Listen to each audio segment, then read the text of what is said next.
Good evening. The time is now 7 o'clock, and I will call the regular meeting of the Millcreek Township Board of Supervisors to order for July 27, 2021. If you would please rise and join us for the Pledge of Allegiance.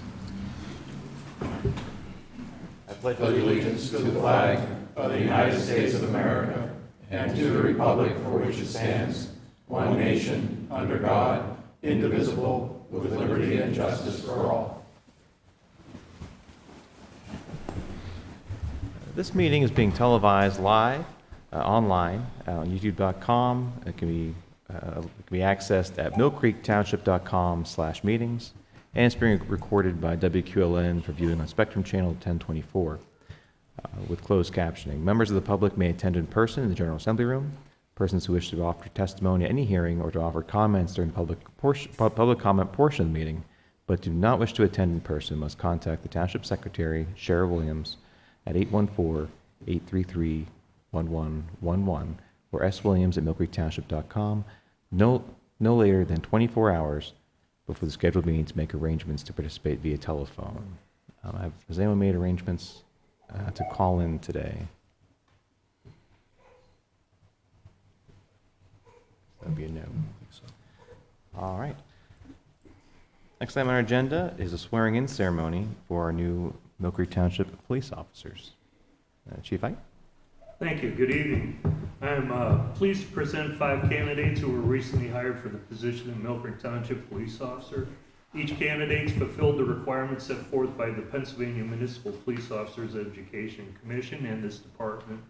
All the candidates are graduates of the Mercyhurst Municipal Police Academy and have previous law enforcement experience from various departments within our region. They are currently assigned to the patrol division where they're undergoing field training with a more experienced officer. The probation officers are, and I'll introduce them one at a time to you, and we'll go from there. The first, Kyle Mayo. Kyle has a BA in Criminal Justice from Edinburgh and minors in History and Political Science. Ryan Adamczyk. He has a BA in Criminal Justice from Slippery Rock University. James Chest has a BA in Criminal Justice and a Master's in Criminalistics from Gannon University. Nathan Regelman is Associates in Criminal Justice from Edinburgh University. Officer Regelman is also deployed in Afghanistan as a U.S. Army Infantry team leader. And Alec Plasmo is a BA in Criminal Justice and undeclared minors in Psychology from Edinburgh University. So at this time, I request the board administer the oath of office to these 5 individuals. Thank you, Chief. The Supervisor will be doing the honors today. I will be. Thank you. Guys, want to come up here?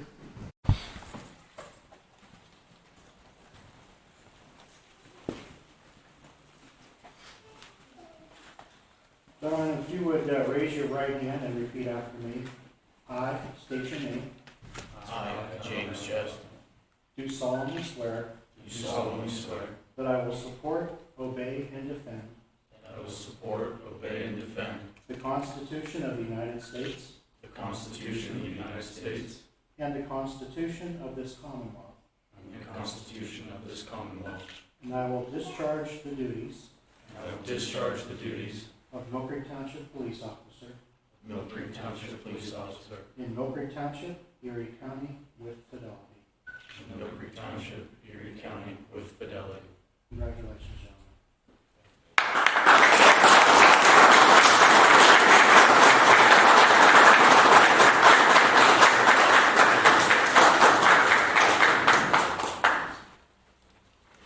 Okay with that? Thank you very much, gentlemen. We have some refreshments for their family. I understand we've got quite the excited crowd today, and we do have refreshments out in the lobby. If anyone would like to exit now and celebrate. Thank you. Thank you.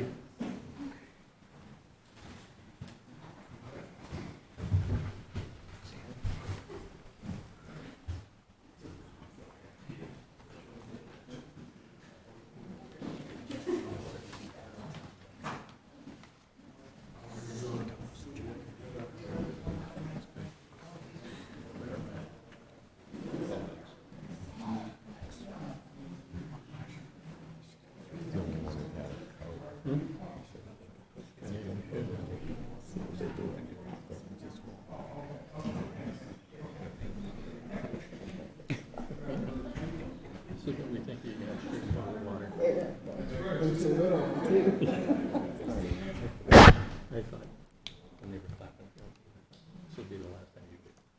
mean, folks, there's a rousing financial presentation if you want to come back in after.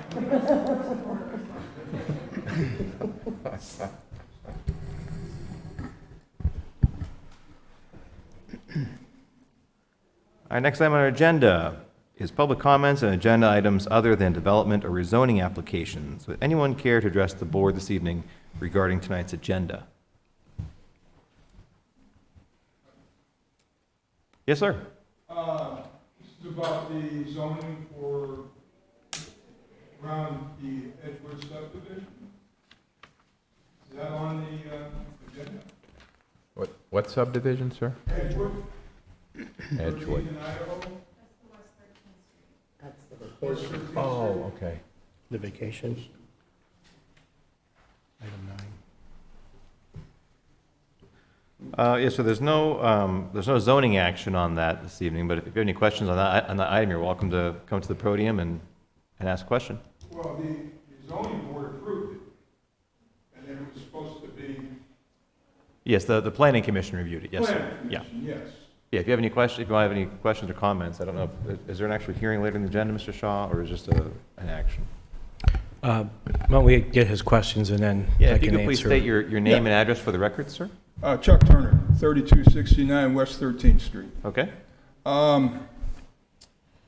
From the planning commission, evidently they approved this, and the next step was for you guys to vote on this. That's what I'm here for. Yeah, Correct. that will be discussed later on the agenda, yes, Okay, sir. I Are can there do any that. questions or concerns you want to express to us right now on it? Well, the concerns is, if this road is supposed to be going in, we're in a residential area. Why can't they put the road on Powell Avenue where it's already commercial? Okay? The concept of the petition, sir, is to vacate the road, meaning there will be no road there. There will be no road there. Yeah, Then it's- what about the water line he already put in? That's a separate private matter. If you stay, you'll learn more about it when we get to that point in the agenda in terms of what's going to happen. Okay, but no roads going in? No roads going No, in, sir. no. Okay, all right, I'll stay though, thank you. Okay. No problem. Any other questions or comments from the public at this time about tonight's agenda? Okay, hearing none, we'll move on to approval of the minutes. Do we have any questions or comments on the July 13th, 2021 regular meeting minutes, gentlemen? None here. Is there a motion to approve? So moved. Is there a second? Second. Mr. Bach? Vote yes? Mr. Olet? I vote yes. And I vote yes. Gentlemen, we also have a minutes amendment before us for the May 11th, 2021 meeting. There were a few comments in the meeting minutes upon further review of the recording did not necessarily accurately depict some statements that were made at that meeting. I don't know if we need a more detailed description of that, Mr. Shaw, or? Yeah, the changes were found on the bottom of page 6 and the top of page 7 that were made during a discussion regarding the rezoning of an area by the airport. Again, as you indicated, after some comments were made about what was in the minutes that caused us to take another look at what the minutes said. We looked at the video, and the secretary looked at the video and concluded that there were some statements that that were in there that were incorrect, and other statements that probably should have been added. So that's what these corrections reflect. Thank you, Mr. Shaw. Any questions or comments from the board? No, sir. Is there a motion to approve the minutes amendment for the May 11th, 2021 minutes? So moved. Is there a second? I'll second. Mr. Bach? Yes? Mr. Olet? Yes. And I vote yes. Next item is approval of the bills. Any questions or comments on this week's payment batch register? No, sir. None. Is there a motion to approve paying the bills? I'll make that motion. Is there a second? Second. Mr. Bach? Vote yes? Mr. Olet? I vote yes. And I vote yes. Next item is the second quarter financial presentation. Mark Krzyzewski, Treasurer. Mr. Krzyzewski? Thank you.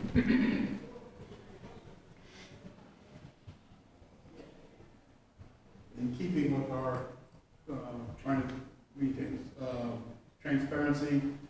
We're doing these quarterly reviews of the financial performance of the township.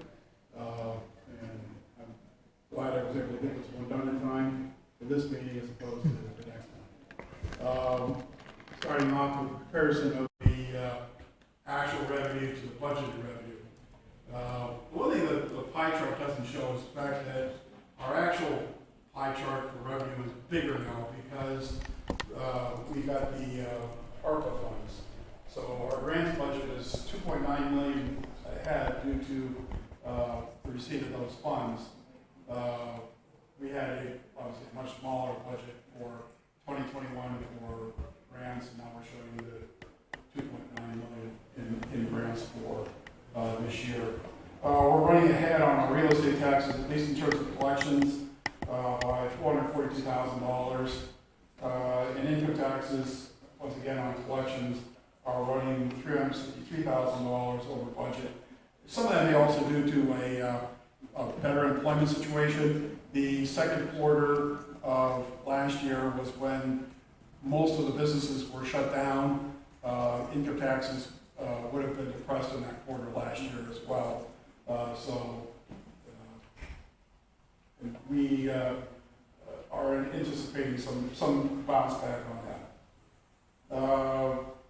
We look comparison of 2021 to actual. This is the budget. They're all pretty much so in line with each other in terms of percentages. Where they have a whole bunch of comments on that slide. We get to the actual versus budget expenses. Public safety is approximately $1.3 million favorable. That's in part because the health insurance is running favorable to budget, along with overtime, and there were some other factors in there as well. Public works is about $117,000 favorable, and administration is $148,000 favorable. These areas will be detailed in the box grant or charts shortly coming. Our actual expenses for this year compared to 2020 are running slightly ahead. We had low levels of overtime, things like that in 2020 in comparison to 2021. We're operating at a more normal level this year as opposed to where we were at this time last year. Healthcare spending is up from last year. It's still within budget, but it's still up from last year. That is in part because procedures got delayed, and we've just had some people have some bad luck. We get to the comparison of expenses and administration. Salaries are running ever so slightly unfavorable, and that is not, I think by the end of the year we'll get caught up. We're running slightly favorable in the admin department's healthcare budget. The other benefits are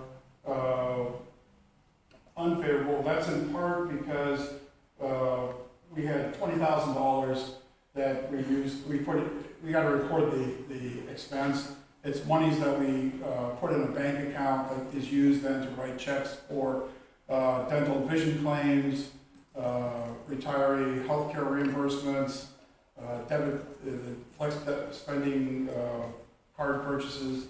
So that's treated as an expense, but it's not really an expense. That would get caught up as the year goes on. And then legal's running to the good by about $228,000. And that's a 5-month to 5-month comparison because legal bills generally lag at least a month. So that we want to make the budget look comparable, an apples to apples comparison. In planning and development, their salaries are running to the good about $22,600. This is one of the departments where they've got some people that have had some health issues that they're running about $127,000 over budget, and this is where sometimes allocating the expenses down to the department gives you kind of a, I don't know, a wrong picture. It is the fact that there aren't that many people in that department. You get one or two people with a big expense, and they easily end up over the budget. I'm sure some of these situations now are going to be covered by stop loss that were incurred up front, up to that $105,000 level. And as we go forward, all those expenses will be paid by the insurance company or reimbursed to us by Highmark. In public safety, this is the police department, the clerks, the dispatch, all of that. They're running slightly unfavorable in their salaries. That's because we've got a handful, 3 or 4 officers retire, and they were paid their PTO in the first half of the year. Those expenses won't be incurred as we go forward into the year, and everything should equal out when we get to the end of the year. The health insurance is running favorable for the police department. It's a big pool of bodies, so it does help spread the expense around. The other benefits are running slightly favorable, and the fire department contributions always seem to lag about a quarter, just because I don't release any monies to them, LSD monies, until they turn their financial statements in. So I'm only now getting second quarter's information, and so those payments will always be like a quarter behind when we get to the end of the year. All right, Public Works, they're running favorable, and that's because we had anticipated some retirements with these PTO payouts, and they haven't happened yet, so and I'm not so sure that they're all going to happen anyhow, so we'll have to wait and see how that ultimately plays out. Health insurance is running about $127,000 over budget. Once again, there's a handful of big claims. That's what we have stop loss for. But at any one point in time, it does have an impact on the actual expense relative to budget. And that snow removal expense, that's essentially occurred in the first quarter and the fourth quarter. The second and the third quarter used to catch up as you spread the expense evenly throughout the year. Public services is running to the good all the way around. That's in part because their spending patterns are different than just allocating 50% of the budget to the expense for each quarter. Most of their expenses are incurred in the second and third quarters. A little bit at first, a little bit at fourth, because their operations tend to tail off at that time. Parks and Rec is running favorable to budget. Their big labor spend is coming now during their season. There was some of that in June, but it'll primarily be July and August, where they have all the summer help. Those salaries will catch up by the end of the year. They're running good on the health insurance, and the other benefits go sort of hand in hand with the salaries. We can still revenue. This is a bar chart showing you we're pretty close on the revenue. The operating expenses are a bit over budget, even over last year. Administrative expenses are pretty flat, and our revenue over or under expense is below budget. We're about, I think, about $9,000 off on the revenue, and that's mostly due to interest, which is not earning the interest that we would ordinarily earn on our monies. Wages are a little bit up. That's due to some overtime, due to breakages, primarily in the first quarter of the year. Maintenance repairs over budget, and actually what we've done is we've moved monies from the Wolf Run Force Main, I believe that's the one, to the maintenance repair. They've had just some real bad luck on various pumps at the pump stations. They had to be replaced. They're not cheap, and so you got to keep them running. So they had to be replaced. So we're actually going to increase the budget allocation for the balance of the year and reduce the capital for the year. The capital is running pretty close to budget, except we haven't spent all the money on machinery and equipment that we initially thought. In terms of the capital plan, it now reflects the increased paving schedule from the ARPA funds. And we also know that we're not going to spend hardly anything from the multi-purpose grant, multi-purpose trail capital line item in the current year. So we're going to end up under budget, but we've got some big projects underway, and hopefully next year we'll finally get the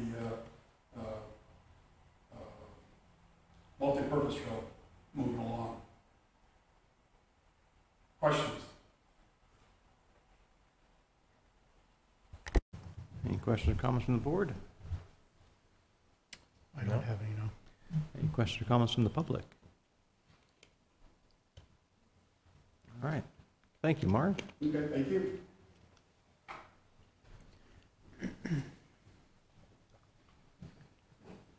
Next item on our agenda is bids and quotations. First is a bid announcement and award the waste and recycling collection at township facilities managed by the Public Services Department.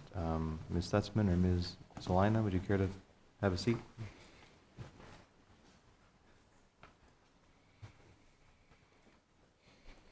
Or podium? The microphone's lower over there. That would have been much easier. The township solicited bids for a 3-year contract for the collection of the township waste and recycling at our Millcreek Township facilities, and we received 1 bid. The bids were open July 26th at 3:15, and we did receive 1 bid, and it was from Waste Management.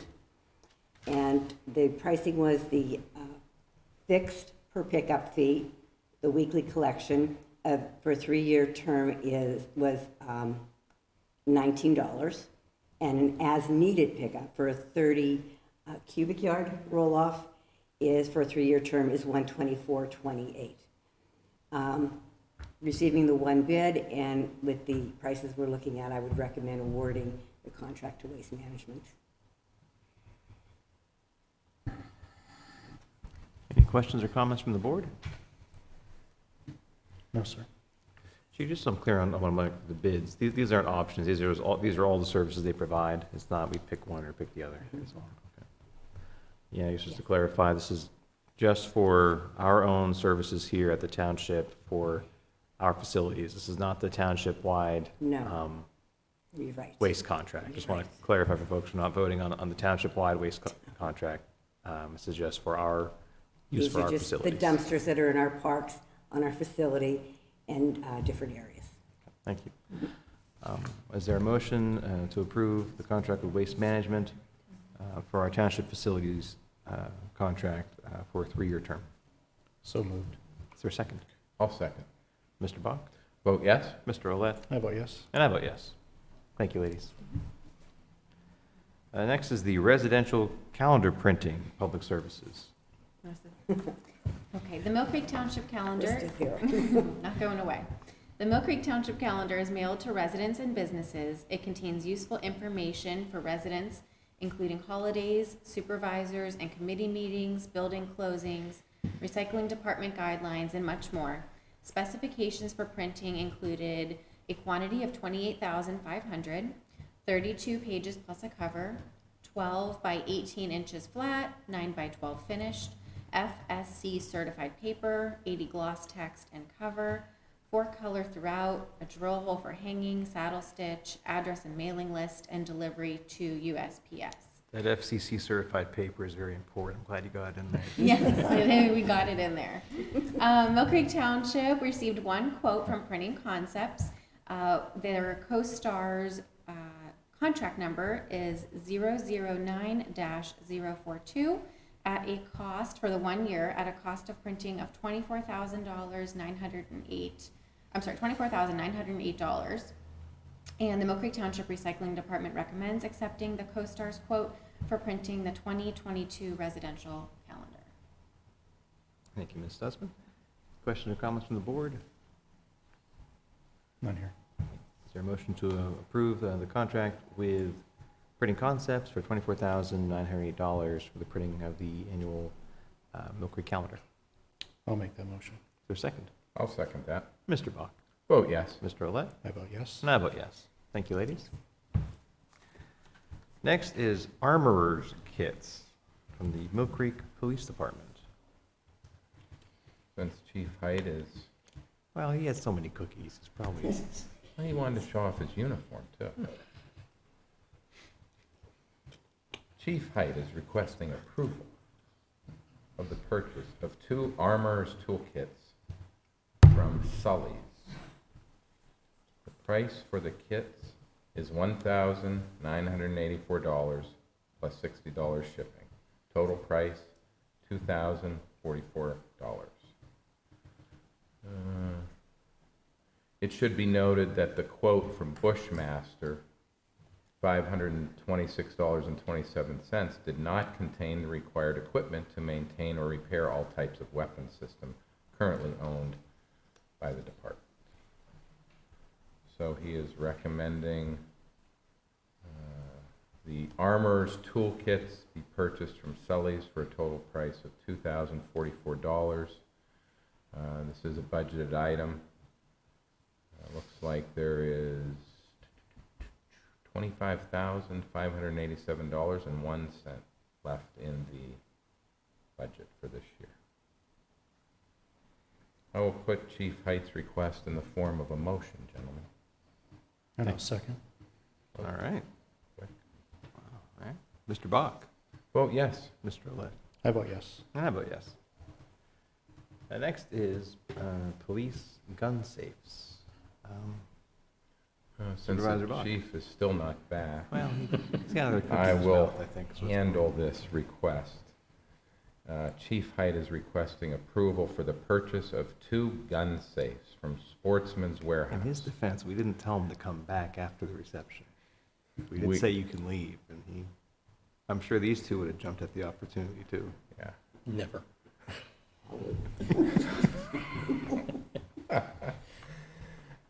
This is located in the Millcreek Mall complex. Total price, $1,684, which breaks down to $35.84 per cubic foot. We were unable to obtain quotes for the same brand model safes, therefore prices were reduced to dollars per cubic foot for recommendation purposes. Everyone following this? Yep.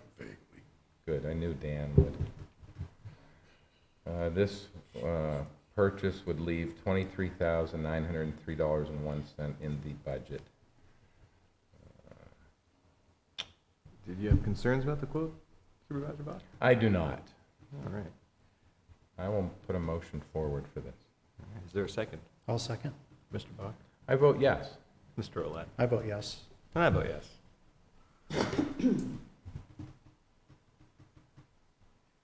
Next item on our agenda is the 13th Street petition for street vacation. West 13th Street vacation, a petition to vacate West 13th Street, a 50-foot right-of-way from the west line of Idaho Avenue to its western terminus at the track line for track 12, approximately 303 feet in length, located in the Edgewood subdivision, track 13. Gentlemen, I believe patience for us on this item. Yes, thank you. Actually, we're going to be talking about both item 9 on the agenda as well as item 10, which is Resolution 2021-R39, a resolution of the Township of Millcreek, Erie County, Pennsylvania, recognizing the expiration of Millcreek Township's right to open West 13th Street, west of Idaho, per state statute. So the 13th Street petition was a petition to vacate what we term as a paper street. A paper street is a street that's identified on the subdivision plan, but which is ultimately never opened for traffic or street traffic. It's never paved. It just has remained grassy or treed area. In this case, the paper street on 13th Street has been in existence since the 1920s. As a result, under state law, Millcreek Township lost any rights in developing that street after 21 years had passed since it had been approved as part of a subdivision plan. So here, the deed to each of the landowners adjacent to the paper street have their property boundaries affixed by the street name. So the deed says the property is from this point to this point, and then bounded by West 13th Street. So under state law, when Millcreek lost its right to the paper street, the property automatically have the properties that are adjacent to it automatically have their property lines moved to the center line of the street. Unfortunately, there's no state law that really identifies how you affect that process. There's nothing in place that says when that happens, here's what you do to have the tax assessment office recognize it, the recorder of deeds recognize it, the township recognize it. There's really no mechanism in place. So further, because the township no longer has rights to that street, it doesn't have the power or authority to vacate it. Because it no longer has the power to do that. It has no rights to do that. So any effort by the township to vacate really is a nullity because of that. So after talking to both the tax assessment office and the recorder of deeds in trying to resolve how to deal with these things, we've kind of come up with a solution that's reflected in the resolution that's going to be presented to the supervisors here in a couple of minutes. We've passed this solution on to the attorney for the property owner who filed this petition to vacate, and they agreed with, they thought the process made sense and agreed to it, and therefore they have withdrawn their petition to vacate in writing via an email to me indicating they were withdrawing this petition with the understanding that we were going to be proceeding with the resolution concept that I had described to him. In part because of that, we would also, in addition to the resolution, recommend that because of their willingness to withdraw and the fact that there was really no process for them to follow, and so they were following the process they thought made, that's out there, it would make sense, and our recommendation would be to refund the fee that they paid as part of their filing of the petition.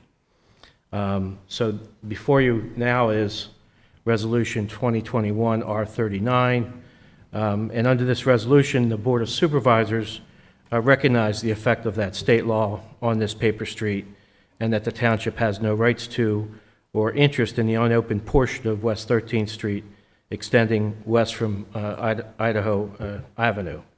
Further, the resolution recognizes that title to the property has passed to the adjacent property owners as reflected by state law, and the map room it will be directed to reflect that change in the tax maps. And lastly, the solicitor is being directed to record this resolution with the recorder of deeds so that anyone purchasing those properties in the future will know and understand that this is how they got that extra 25 feet. And obviously those parties can proceed to, file a deed or amend their deed to reflect that, but that's really up to them to do from that perspective. So we believe that, absent direction from the state law on this particular issue, that this is the best way to achieve the desired effect of the state law that says if you don't open the paper street and your deed says that your boundary is that street, you get that extra, whatever, half of the right-of-way that's to that middle center line of the road. So we think this is kind of the best way to do it, and it made sense to both the tax assessment map room as well as the recorder of deeds. So hopefully this works. So to clarify, there was a comment earlier about if the township has any intention of actually building a road on West 13th. Per Mr. Shaw's research, we don't have any rights to construct a road, so there will be no public road there. That area, the paper street property itself, actually reverted back to the rights of the adjacent property owners. Probably in the 40s sometime. Back in the 40s. So there will not be a street constructed there by the township. There was a question about other utilities, and I believe, Mr. Shaw, from our understanding, those are private easements that were granted by those adjacent property owners. Correct. It's my understanding that there's a water line and a sewer line that passed through, I think, half of that property on what would be somebody's half. in that there was I think, an oral agreement to allow those private lines to be installed to connect to our public line, which is on Idaho, and Erie Waterworks public line, which I think is on Idaho. That ultimately, that's a private matter between those parties. I would suggest that the oral agreement be put in writing and recorded, because ultimately that's, would be an issue down the road for those folks, but that's really not our business at this point. And because it's not uncommon for those kind of lines to run on private property as long as there's easements and agreements in Correct. place. Does that satisfy the questions you had, sir? The biggest thing is no roads going in there, that's my concern. No road. This doesn't stop them from putting a driveway on their half, but no road. Well, I mean, the thing is that, they want to put a business up there. Well, the truck's gonna be coming in. Yeah, I think that's on the opposite side of, on Marshall, I believe. So,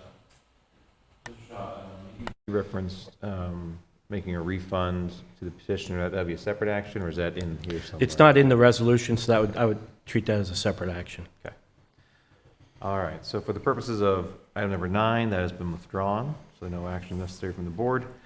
A resolution 2021 R39, a resolution of the Township of Millcreek, Erie County, Pennsylvania, recognizing the expiration of Millcreek Township's right to open West 13th Street, west of Idaho Avenue, per state statute. As Mr. Shaw just explained, are there any further questions or comments regarding that resolution, gentlemen?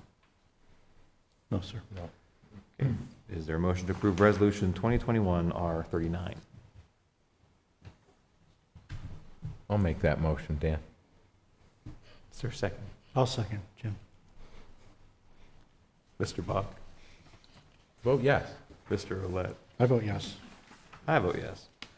Gentlemen, not on the agenda, but was brought up under discussion. Is there a motion to authorize the Planning Development Department to issue a refund for the permit fee of the petitioner for the vacation request? I'll make that motion. Do we know the amount by chance? I don't know offhand the Okay. amount. I don't know if Ann, $750. I think that might be right. I just don't know offhand. I think that sounds right. Yeah, I believe $750. Yes, I'll make a motion to refund the permit fee to the applicant. All right, is there a second? I'll second. And this is not on the agenda. Are there any questions or comments from the public regarding this vote to refund the applicant due to really the process not being really applicable in this instance? Okay. Mr. Bach? Vote yes. Mr. Roulette? I vote yes. And I vote yes. Just for clarification, Mr. Shaw, once the new Sunshine Act laws go into place, could we have performed that action that we just did? Something for you guys to ponder. Yeah, I viewed it as actually part of the original notice, in terms of, it was, part of the 9 and 10, but if it were a separate standalone, I would have agreed that that wouldn't have been allowed under the new laws that go into effect in August 6th, I believe. Just curious. Yeah. Next item on our agenda is ordinance 2021-9, an ordinance to amend the Millcreek Township zoning ordinance number 2011-8 as amended by changing the classification of certain parcels of land situated in the Township of Millcreek, Erie County, Pennsylvania, described as follows. Portions of properties located at 2920 and 2942 West 12th Street, the portions which front West 11th Street, now zoned R1 single-family residential, asking for the property to be reclassified as RC Resort Commercial. Gentlemen, this was an action we took at our previous meeting after public hearing. It was approved to authorize the rezoning of the parcel. This action is routine follow-up action to actually amend the ordinance so that our official zoning map reflects these changes. Any questions or comments from the board? None here. Okay, is there a motion to approve ordinance 2021-9? So moved. Is there a second? I'll second. Mr. Bach? Vote yes. Mr. Roulette? I vote yes. And I vote yes. Next item is ordinance 2021-10, an ordinance of the Township of Millcreek, Erie County, Pennsylvania, establishing traffic control devices, in this case, no parking signs, on Arden Road from State Route 8 to to the western terminus of Barton Road in Millcreek Township. Any questions or comments from the board on this item? No, sir. Okay, any questions or comments from the public on this item? Okay, hearing none, is there a motion to approve ordinance 2021-10? So moved. Second. Mr. Bach? Vote yes. Mr. Olet? I vote yes. And I vote yes.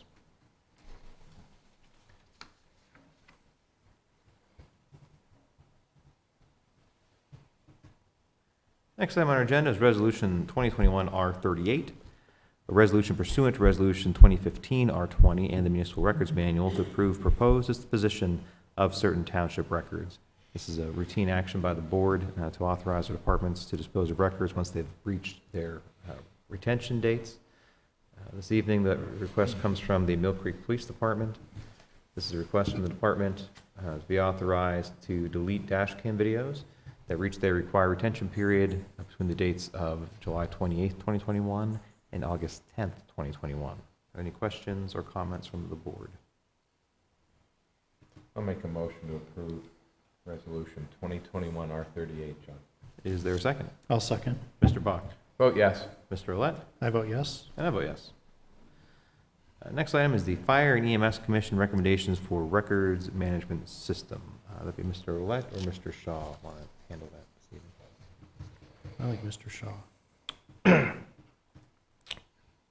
At, I believe, the last meeting, you had approved a resolution amending the fire department rules and regulations to incorporate a records management system. And under that resolution, the township had agreed to fund and purchase and maintenance of those records, as well as funding a part-time position to manage those records. Subsequent to the passage of the resolution, the Fire Commission met last Thursday as part of the regularly quarterly meeting and voted to recommend that the township purchase the silver package from emergency reporting at a cost of $5,533. Included in this would be the silver pack, the base 5 silver base package fire bundle, the base 5 silver base package station plan, and the CAD-ST state CAD package. Again, that would be from emergency reporting. We did confirm, I think in your package, the letter there is dated from April. We were able to confirm that pricing still holds, as well as they're going to be updating the proposal with the correct names and so forth for that. So that was the recommendation from the Fire Commission after they had done a fair amount of research and looking at what, the various record management systems that were available and are available. This was determined to be the best one that's on the market. Any questions or comments from the board? I do have one question, Mr. Shaw.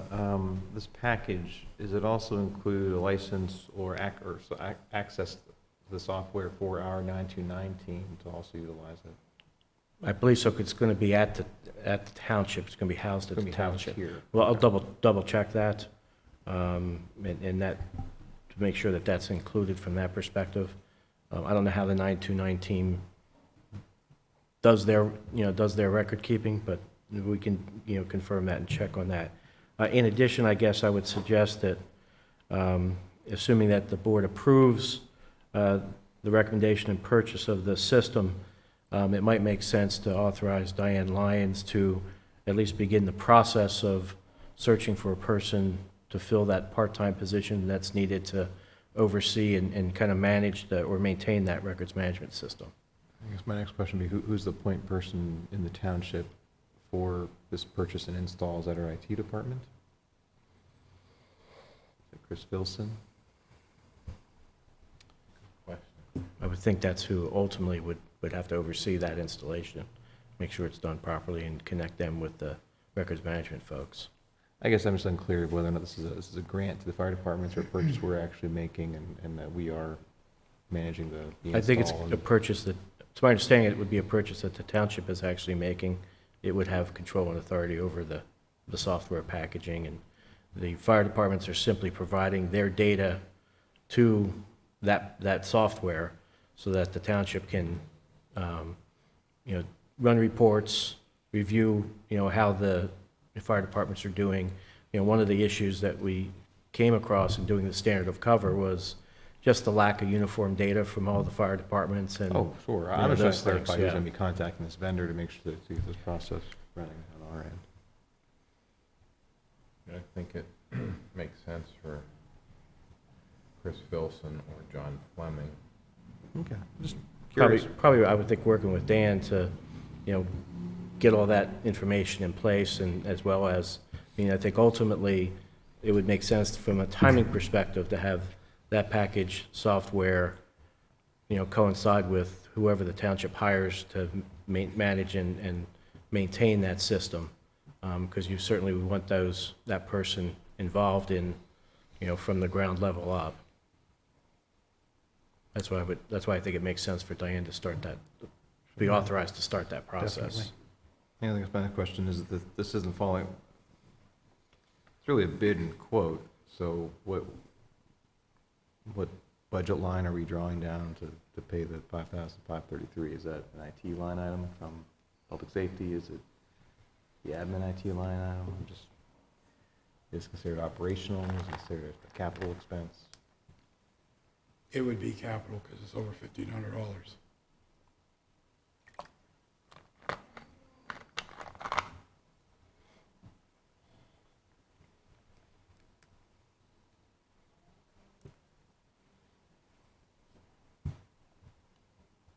I haven't had an opportunity to find where we're taking the money from.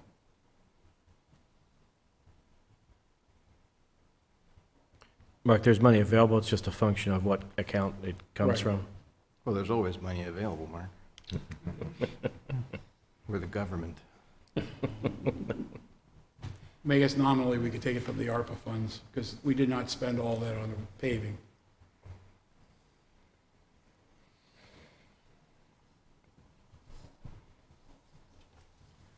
Well, those are questions I have. I guess there was a recommendation to purchase these things, so.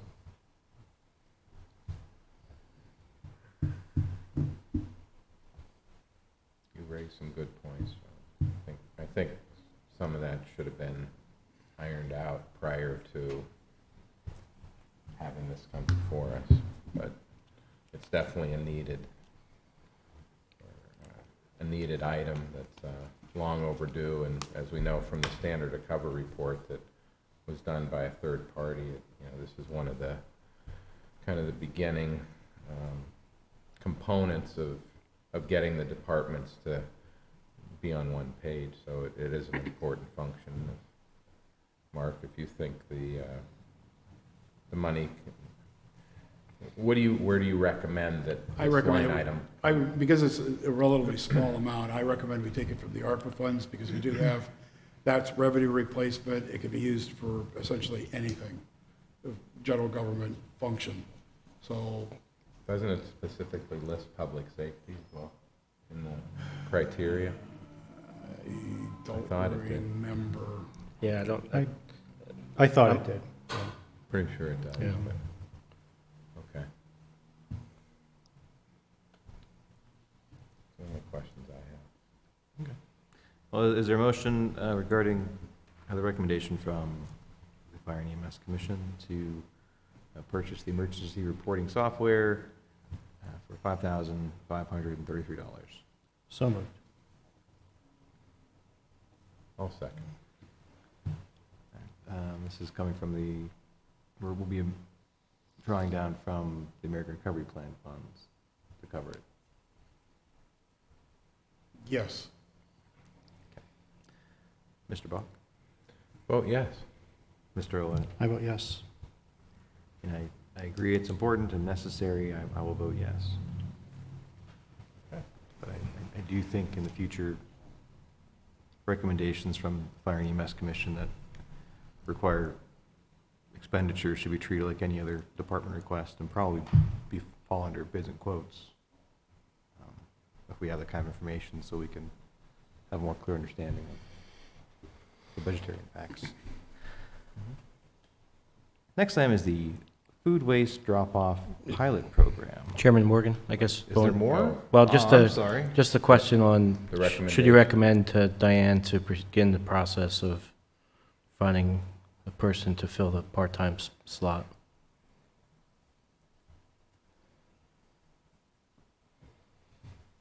Is there a finalized job description for Ms. Lyons to I believe so. post? You don't know. We do have a good baseline job description already. It was prepared by the third-party vendor that we use for the standard of cover. So I think the fire commission feels comfortable with that. Okay. Is there a motion to authorize the hiring process to begin for, what's the position called? Quality assurance, quality control for the fire reporting system. Is there a motion? So moved. Is there a second? I'll second. Mr. Bach? Vote yes. Mr. Olet? I vote yes. I vote yes. On to food. I don't know, I want to check with Mark first. Can we move Can we on? move on to Just wanna food, make Mark, sure. please? You have my permission to move on to All food right. waste. Thank you. Thank you, Food. Mr. Shaw. Next item is the food waste drop-off pilot program from the Department of Public Services. Welcome back. Thank you. Food waste makes up the largest component of the municipal waste stream and takes up the most space in the landfill.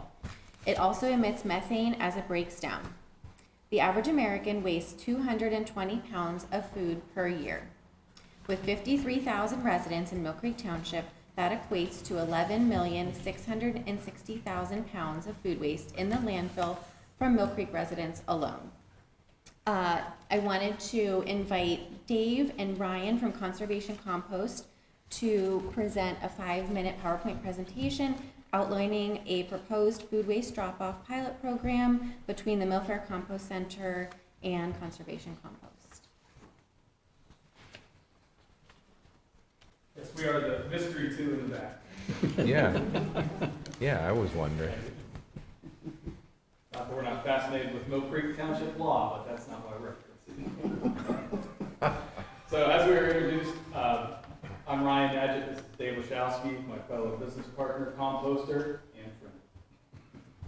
Our mission statement at Conservation Compost is we conserve local resources by turning organic waste, basically anything that can be composted, into a very nutrient-rich compost while providing cost-effective disposal measures for a regional community. We focus on food waste, unlike the Millfair complex, which is mostly leaf and woody debris. So we're fairly unique in that permitting. We incorporated in July of 2017 with the PA Department of Environmental Protection Regulations. It took some time to get a site, to get everything up and running. We actually started operation then in, well, it was supposed to be April 1st, 2020, but COVID kind of put a little crimp in that, so we actually started operating the site in August 1st of 2020.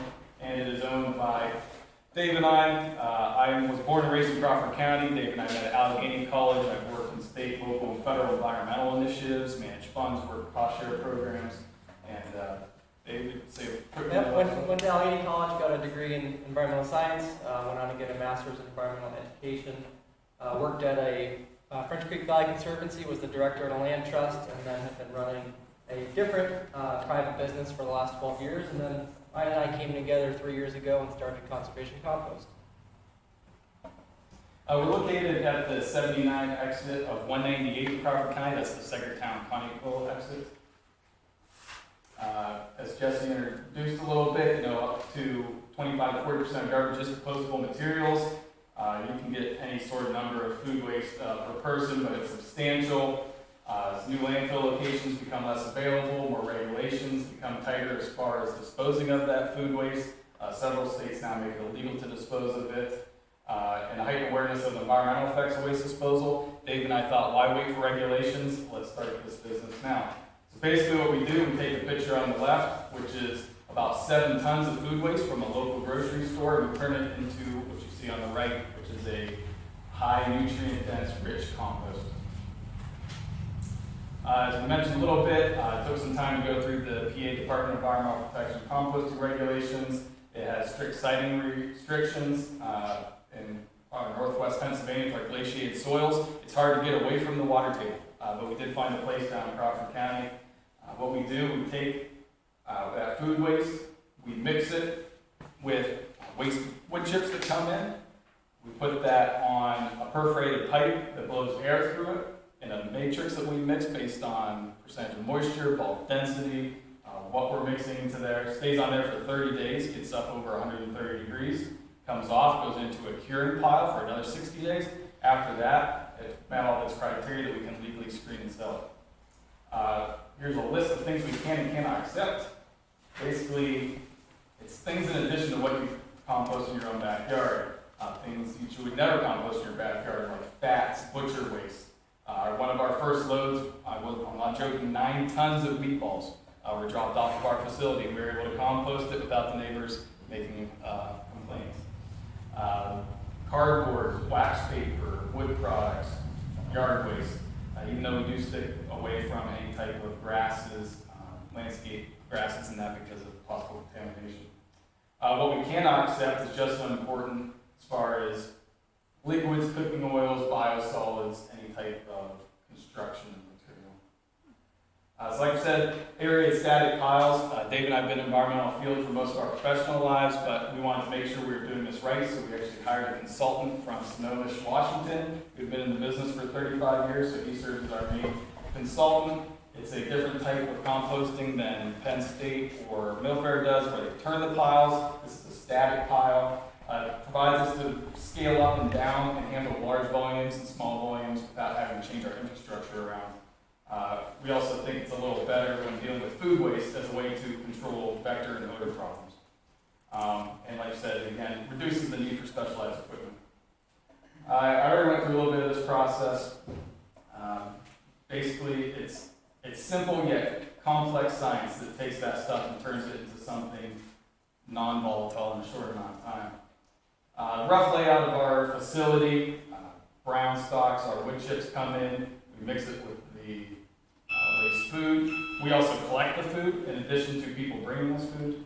It goes on to our active pile, goes to our curing pile, screened, and then it goes right back through. We had the pleasure of having Dan and Judy and Jesse down to our site, and we of course invite you anytime to come visit us. Here's a simple layout of our pipes that we lay underneath. We're hooked up to blowers that pulse air roughly 30 seconds every 20 to 30 minutes. That's enough to keep everything cooking aerobically as opposed to anaerobically. So in addition to taking the food waste, we do custom deliveries, custom blends, large and small volume sales of compost throughout the region.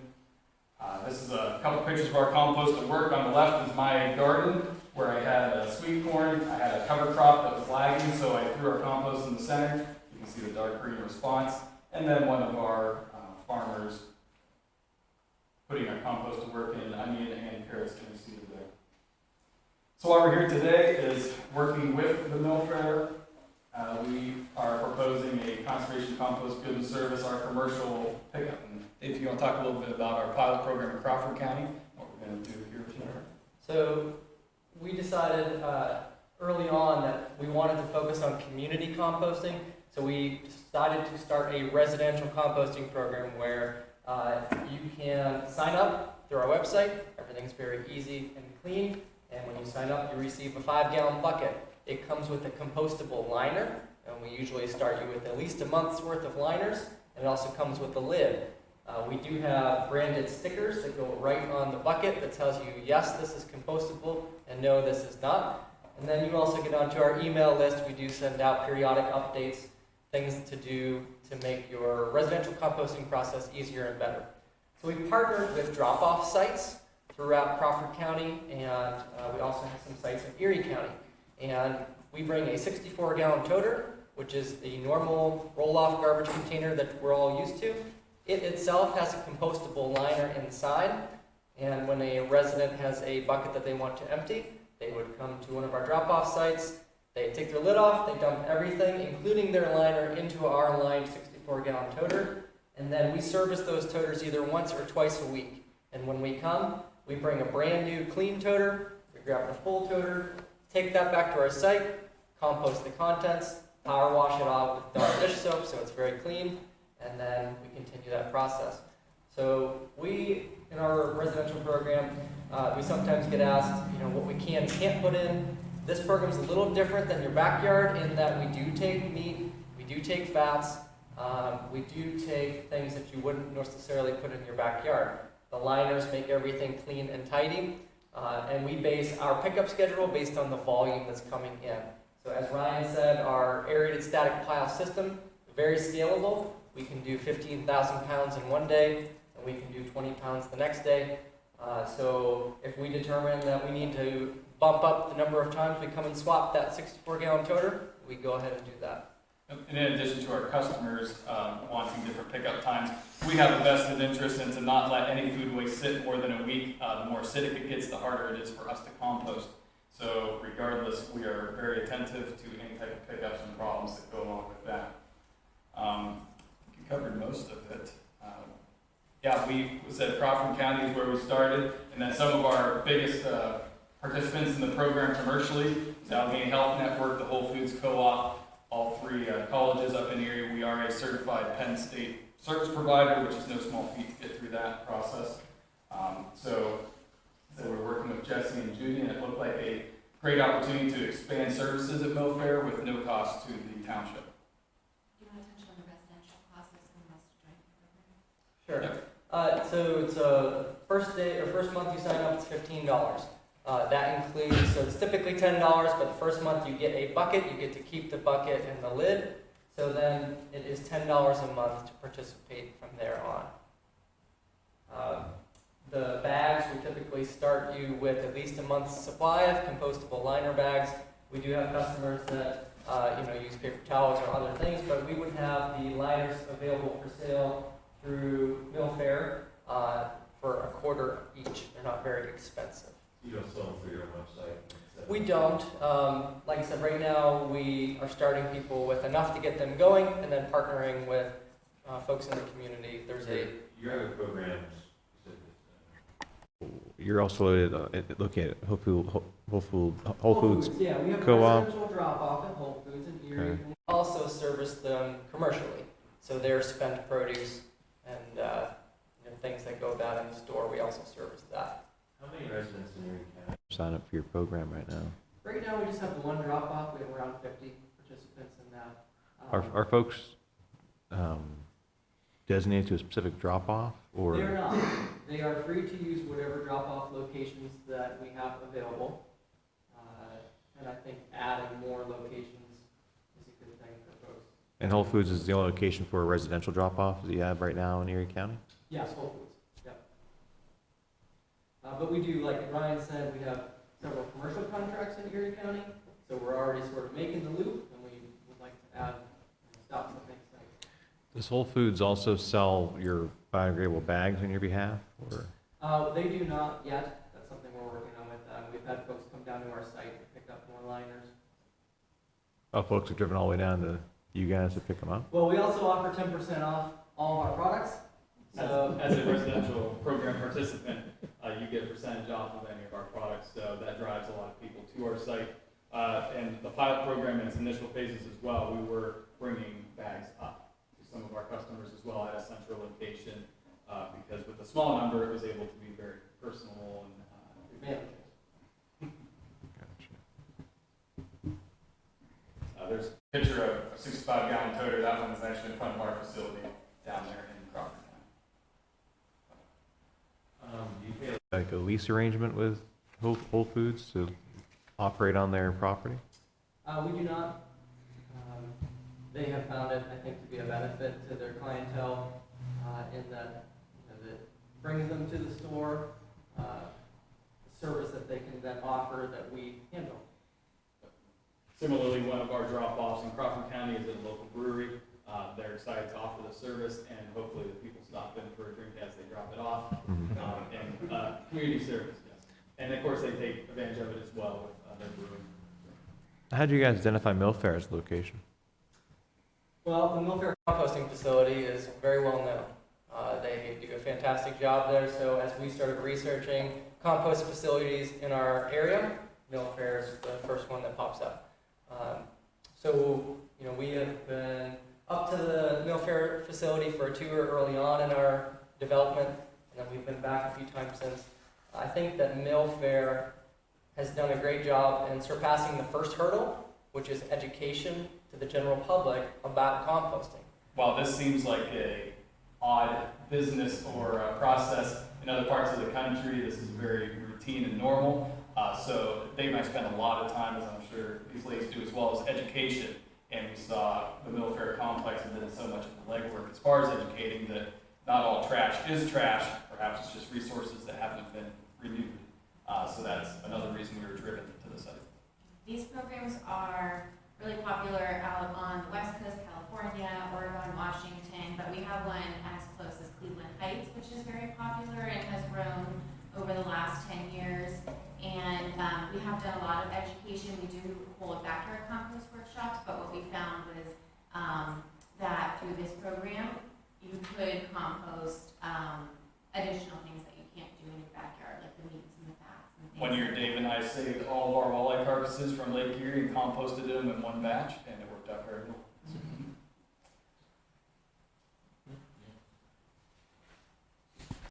All my questions. One of the issues that we've discussed is availability of Millfair, because Millfair opens, I think, mid-March and closes about mid-December. I know there's been some discussion of potentially having the toters outside of the fenced area so that people can still drop off and you can pick up. As solicitor, I have a little bit of concerns in terms of the access and lack of control in that particular area. And so I don't know what thoughts you have in terms of, the impact of that time period where it's closed, what other alternatives there might be, how open you are to some of those alternatives, because I know that people may get used to a certain area, and then if it changes, that may impact, how things may work. But that's, to me, one of the challenges of the process in terms of that particular location, because it's not open, all year. Yes, absolutely. And as much as it makes sense to have a drop-off location at Millfair, that is not the only drop-off location we are discussing. We talked about at a minimum having another one on the east side of Millcreek available year-round. I should have mentioned that we are the only ones in this region with this permit. The next closest one is Pittsburgh, but luckily, like we said, we don't have to reinvent the wheel. A lot of these problems have already arose and were resolved in other parts of the country.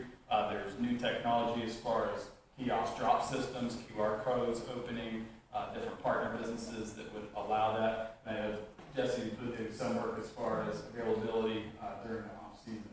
So, just looking at different locations, I would hate to, cut them completely off from the Millfair site. If we could move it to the Millcreek Township building with the QR code locks or things like that.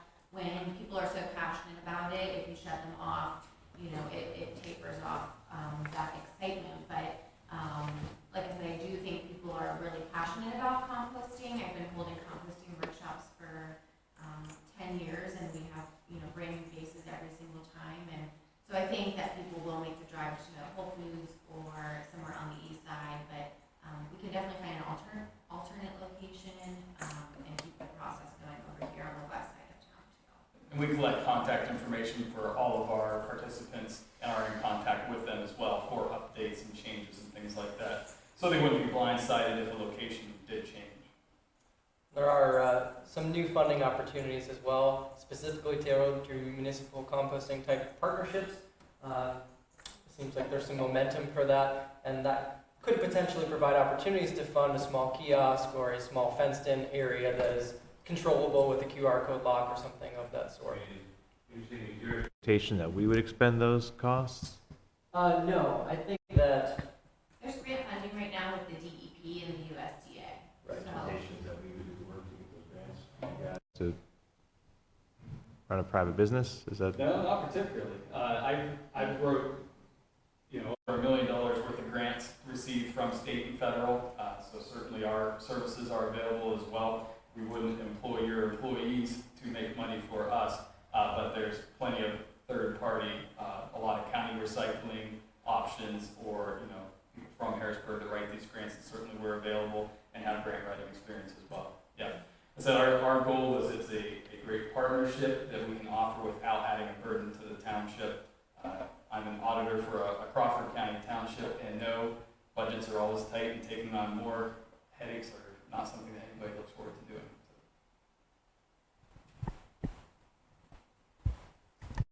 Any other questions or comments from the board?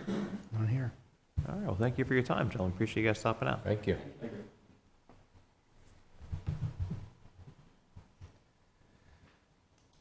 Next item on our agenda, I'm sorry, Oh, did you no, have I just something to didn't know if I needed to formally, the Millcreek Township Recycling Department recommends moving forward with the pilot program and this partnership.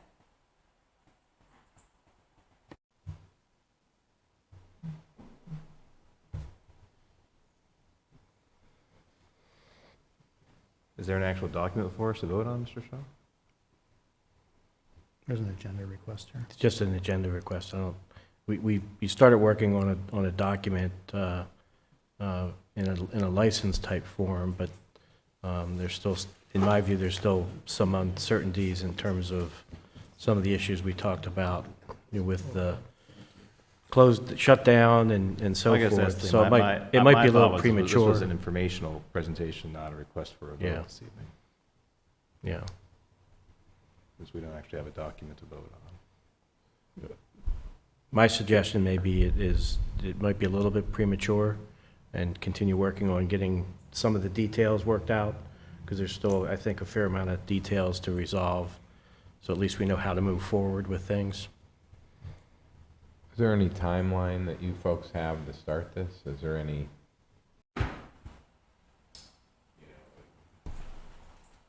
Is one time of the year better than the other? We're 365. Okay. Program. Yep. Yeah. All's available. I think we're just working against magazine publication deadlines. That's our only concern. Getting the word out to the community before the winter.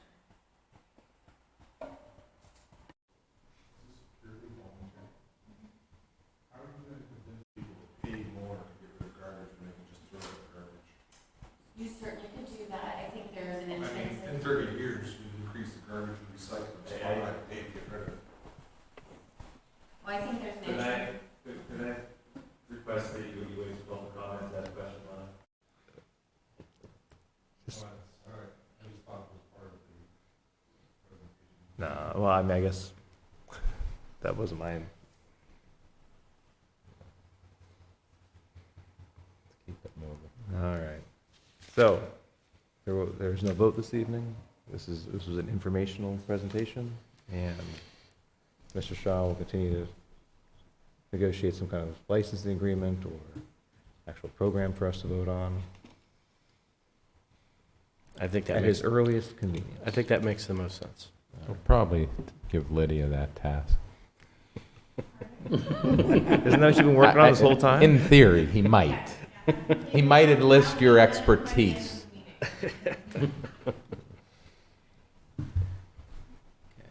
Next item on the agenda is the Zook Road inspection agreement. Ms. Sokol, is that Mr. Shaw? Got put on here last minute. Yeah. Zook Road, on the Zook Road project that PennDOT is going forward with, there's a sanitary sewer line that needs to be relocated, lowered, because of the new structure that's going on the roadway. The way that we have decided to handle that is to do it under I believe it's 75-25% split. Who has PennDOT 75? PennDOT. Oh, good. PennDOT has 75. That would be a bad deal if they, but, we went with that, and we will get better prices going out for our own bids under the same agreement. We can incorporate it into their program or their project, but we're gonna get a lot higher prices, which was backed up by PennDOT's personnel. We're at this stage, we're waiting for, I guess, the agreement, the reimbursement agreement, or, you know, the payment agreement. It's in PennDOT's hands right now, isn't it? Mark? Yeah, the action that's actually before you relates to the inspection, Yeah. inspectors that the township needs to hire for this project. And the inspectors that are recommended to be hired is urban engineers. And before you, in the agenda package is an agreement with Urban for inspection costs totaling $4,929. So we would need the supervisor's approval of that. The agreement is still in draft form. There are some minor changes that Urban needs to make. For example, they have references to the construction code, but it's to the wrong year, so they just need to update their form to have the correct years. I think Bill Pettit would be on top of that kind of stuff. What's that? You think Bill Pettit would be on top of that? So that the recommendation would be to approve the hiring of urban engineers for the inspection services in an amount estimated at, I would say not to exceed of $4,929, and authorize the chair to execute the agreement upon its finalization. Any questions or comments from the board? This is good with, It's good with me. It has Good to with be a you? PennDOT certified inspector. And then the intention, we would submit a reimbursement to PennDOT for 75% of those inspection costs? I Or do is not that, or is believe that, you're- or is I that don't believe that's 4,000 included in hour it. cost? I don't know offhand. John Spesta is the Yeah, engineer I don't handling think this. Well, you said it was, Inspection. you said it was 75-25 split for the cost. 75-25 split. Usually when we have those, the inspection is not included. Oh, so this is actually 100% our cost then, the 5,000. 100% of the cost of the inspection is ours. That's how it was on Kahi, that's how it's been on even the federal aid routes. I can double check that and verify it.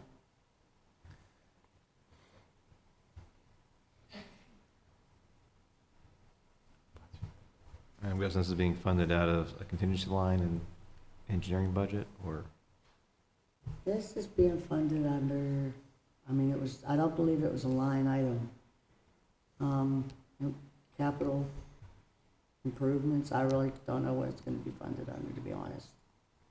It got on here like the last minute, and I was not able to look up all that stuff. Is that going to be incurred this year, or is it going to carry over to next year? It's supposed to occur this year, Okay. late this year. They're supposed to have it done in order to be paved this year, so by October. There's always money, Mark. Okay, is there a motion to find some cash and pay urban engineers to inspect a project that PennDOT's doing that's causing us to move our sewer line? This actually, because the sewer line may be a sewer authority, or it's sewer expense, I Really? believe. Yeah, I thought there was a line item for this project. Yeah. This is a brand new, this project's been around a while, so I'm assuming the sewer revenue is probably where the money was supposed to come from. There's always money. So is there a motion? So moved. Is there a second? I'll second. Mr. Bach? Vote yes. Mr. Olet? I vote yes. What the heck, I'll vote yes too. Next item, memorandum of understanding with MPD and PA Cyber Charter School. Chief of Police, is it you? He hasn't returned yet. I can address these. Chief Height's still not back, so, I don't think it'll come back. Yeah, this must be quite the party they're having. you know those officers. So the next agenda item is a memorandum of understanding with the police department and the PA Cyber Charter School. This is kind of an annual agreement that is entered into to deal with the requirements of the Safe Schools Act. It's a fairly standard form that we've reviewed and approved in the past. Both this one and frankly the next agenda item, the agreement with Montessori School, are essentially the same. The only difference is what they do if there's a dispute over the information that's being collected. So I would recommend that this agreement be approved. Any questions or comments from the board? there a motion to approve the MOU between the MPD and the PA Cyber Charter School? So moved. Is there a second? I'll second. Mr. Bach? Vote yes. Mr. Olet? I vote yes. I vote yes. And then this is the same form document with Montessori School as well? Yes. Mr. Shaw? Is there a motion to approve the same MOU between the MPD and the Montessori School? I'll make that motion, John. Is there a second? I'll second.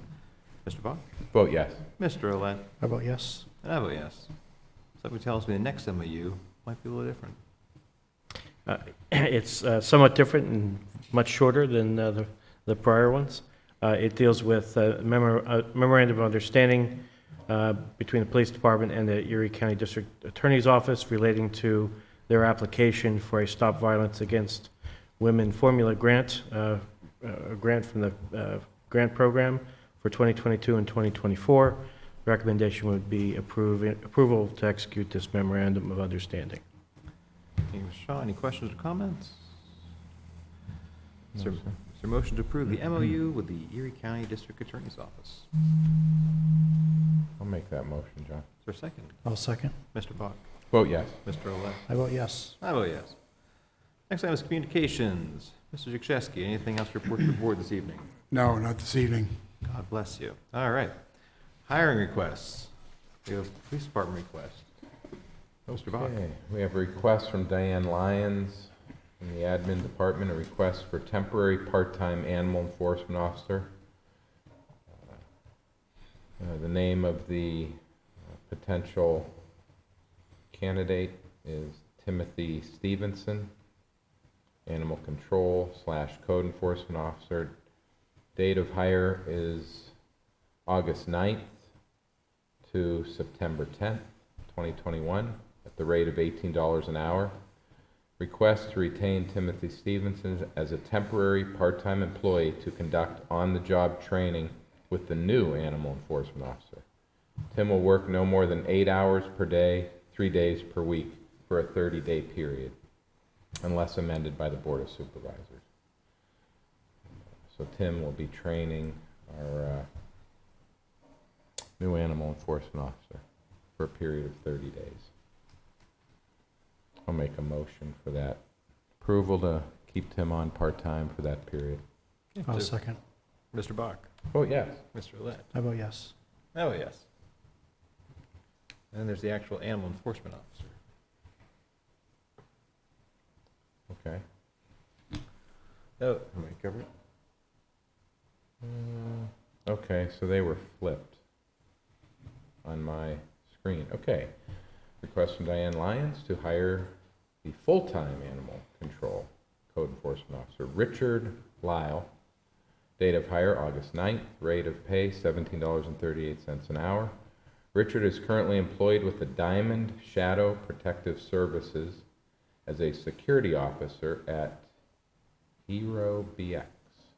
He was previously employed with Willow Security for 3 years and as a Richmond Heights, Ohio auxiliary police officer.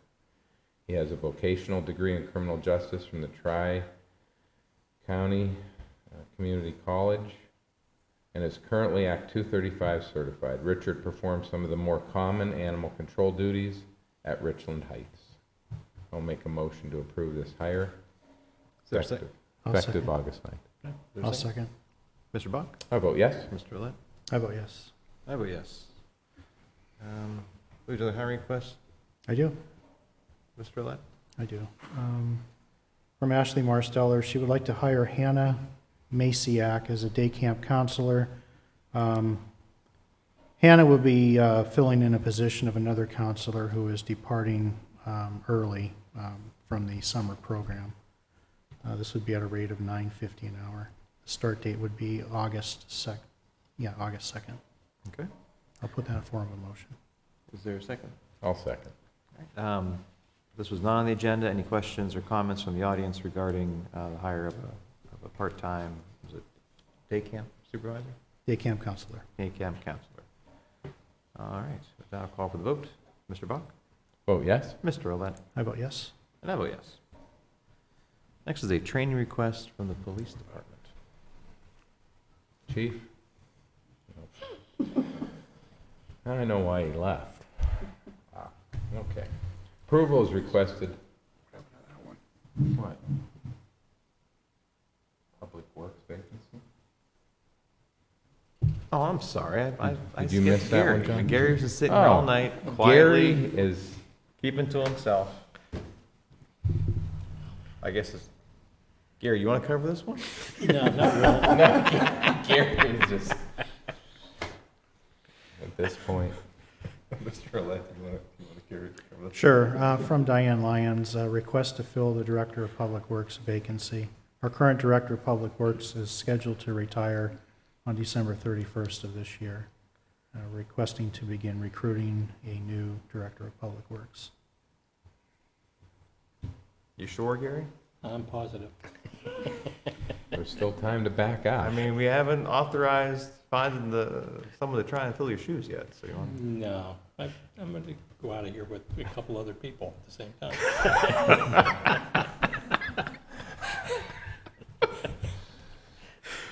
Drinks on me. I'll make a motion to that effect. Is there a second? I'll second. Mr. Bach, Vote yes. Mr. Olet, I vote yes. and I vote yes. Okay. Chief Height is requesting approval for 3 officers to attend the Applied Suicide Intervention Skills Training August 17th and 18th at the Mercers Police Academy, Northeast PA. Travel will be by department vehicle, and there is no cost for the training. I'll make a motion for that training. Is there a second? I'll second. Mr. Bach, Vote yes. Mr. Olet, I vote yes.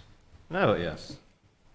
Yes. Next item is to inform the public that the board did hold executive sessions on July 15th and July 22nd to discuss various legal and personnel-related issues with our executive team. And next item is solicitor communications. What about you, Mr. Shaw? Anything else to add today? Nothing further. You're sure? Positive. Ms. Caparosa? Thank you for your services this evening, by the way. Next item is citizens to be heard. Dennis, do you have any questions about food composting? We'd be happy to answer them. Other than obviously on pay, we already, in 30 years, paid more to recycle and take garbage away now.